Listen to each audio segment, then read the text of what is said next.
Welcome back. I am Alvin, and now we will be discussing the characteristics of successful communicators. No one is born to be a successful communicators. No matter which trait we are born with, we still have to learn how to communicate competently and successfully. But first, what is communicating competently? Communication competence is the ability to communicate in a way that is effective and appropriate. These two aspects of communications being effective and appropriate. Communication is effective. It is the communication that have a goal to achieve. For example, you persuade your classmate to donate a money for a shelter of animal abuse. And if you successfully persuade your classmate to donate the money, it can say that the communication is being effective.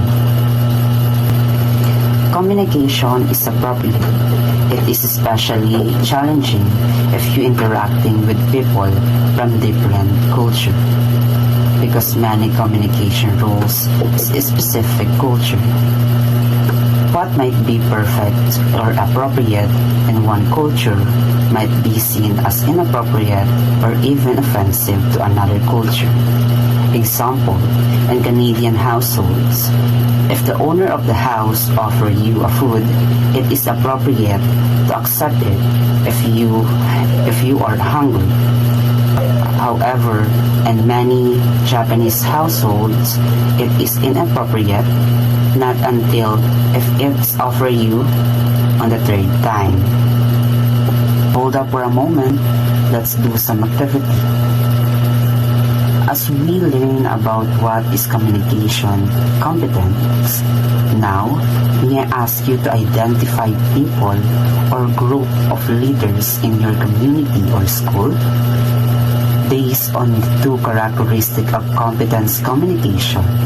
How would you rate your identified individuals communicating competent?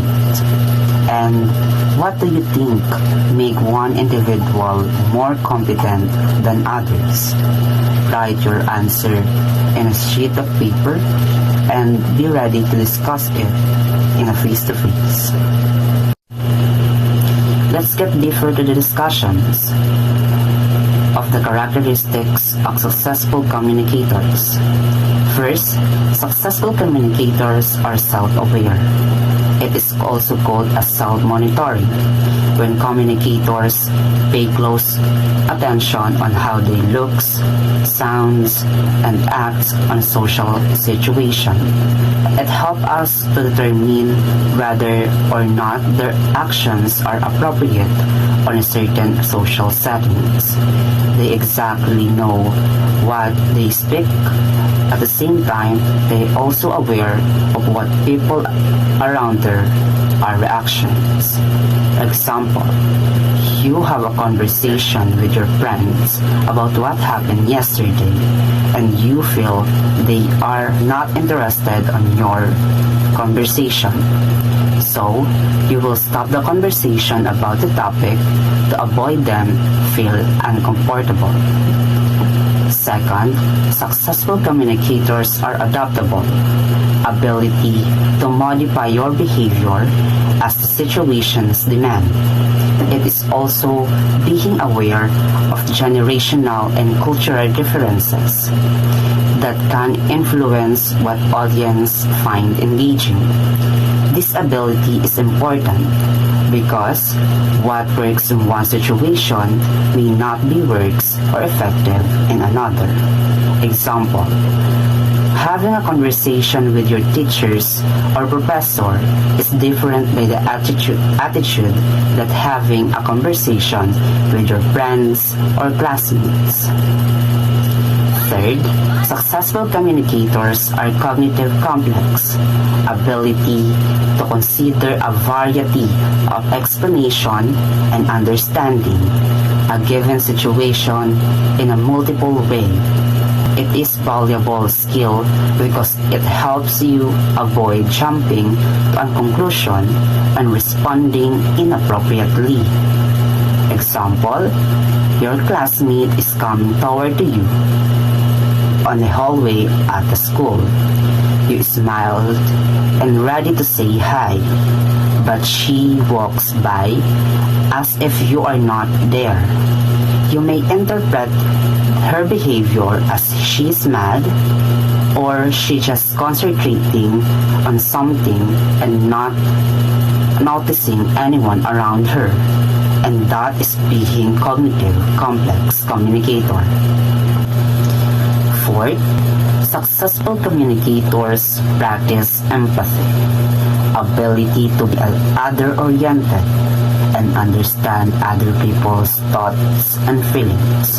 It is important skill because people often think and feel different than they do about the same situation. Example, when people say, "Put yourself in my shoes," they are asking you to consider the situation from their perspective and not only on your own. Fifth, successful communicators are emotional intelligence, ability to understand, express, and manage emotion. Also, to use emotion to facilitate thoughts. They are mindful of both their own and other people's emotions, and they are carefully consider their feelings before acting.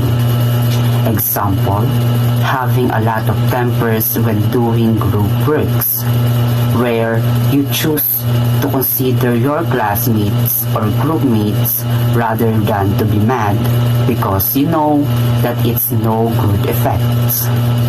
6. Successful communicators behave ethically. Ability to treat people fairly, communicate honestly, and avoid immoral or unethical behavior. They are also aware of their own ethics beliefs, and they communicate in a way that they are consistent with those beliefs. Example, you communicate with others by using proper manner, tone, words, and language rather than offensive words and manners. Lastly, let's short deep dive the last characteristics of successful communicators, the ethics. The main principle of ethical communication is honesty in the most reliable and factual way. And these are the guidelines for ethical communications. First, respect your audiences.